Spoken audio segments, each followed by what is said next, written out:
Атамбаева Алмазбека Шаршеновича признать виновным в совершении преступления, предусмотренного частью 2 статьи 43, частью 2 статьи 319 Уголовного кодекса Кыргызской Республики в редакции закона от 2 февраля 2017 года и назначить ему наказание в виде лишения свободы сроком на 11 лет 2 месяца с лишением.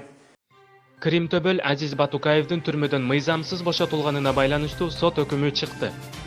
Ишти караган Бишкек шаарынын 1-Май райондук сотунун судьясы Эмилбек Кайыпов 23-июнда өкүмдү угузуп, мурдагы президент Алмазбек Атамбаевди күнөөлүү деп тапты жана аны 11 жыл 2 айга эркинен ажыратуу, сыйлыктарынан өзүнө жана жакындарына таандык мүлкүнөн да ажыратуу чарасын чегерди.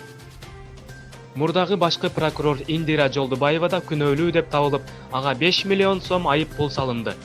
Мамлекеттик чиндеринен жана мамлекеттик наамынан ажыратылмай болду.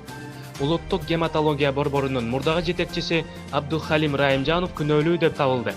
Кылмыш жообуна тартуу мөөнөтү өтүп кеткендиктен ага жаза чегерилген жок. Жаза аткаруу боюнча мамлекеттик кызматтын төрагасынын мурдагы кеңешчиси Калыбек Качканалиев күнөөлүү деп табылды. Ага 2 жыл эркинен ажыратуу чарасы чегерилди.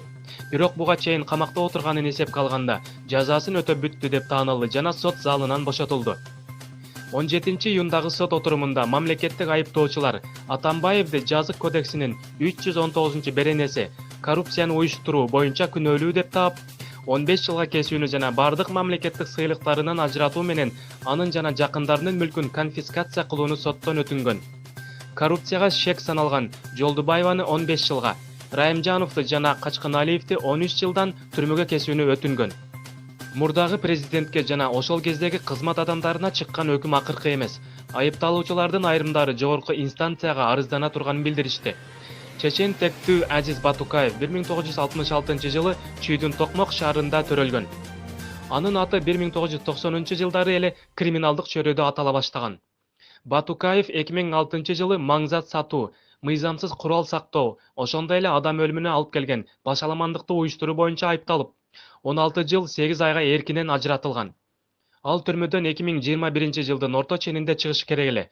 Бирок 2013 жылы айыккы силдетке чалдыкты деген негизде мөөнөтүнөн мурда түрмөдөн чыккан жана атайын коштоо менен Бишкекке жеткирилип, Орусияга учуп кеткен. Аны мыйзамсыз бошотулушу боюнча кылмыш иши 2019 жылдын январында кайра иликтенип, иш сотко ошол жылдын октябрында өткөн.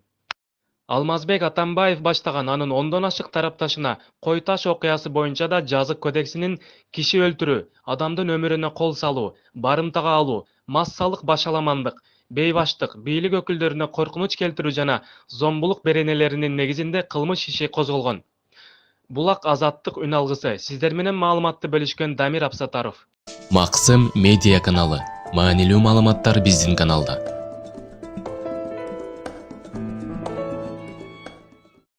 Каналга катталып, коңгуроочону басып, ар бир чыгарылган материалды көрүп туруңуз жана маалыматты бөлүшкөндү унутпаңыз.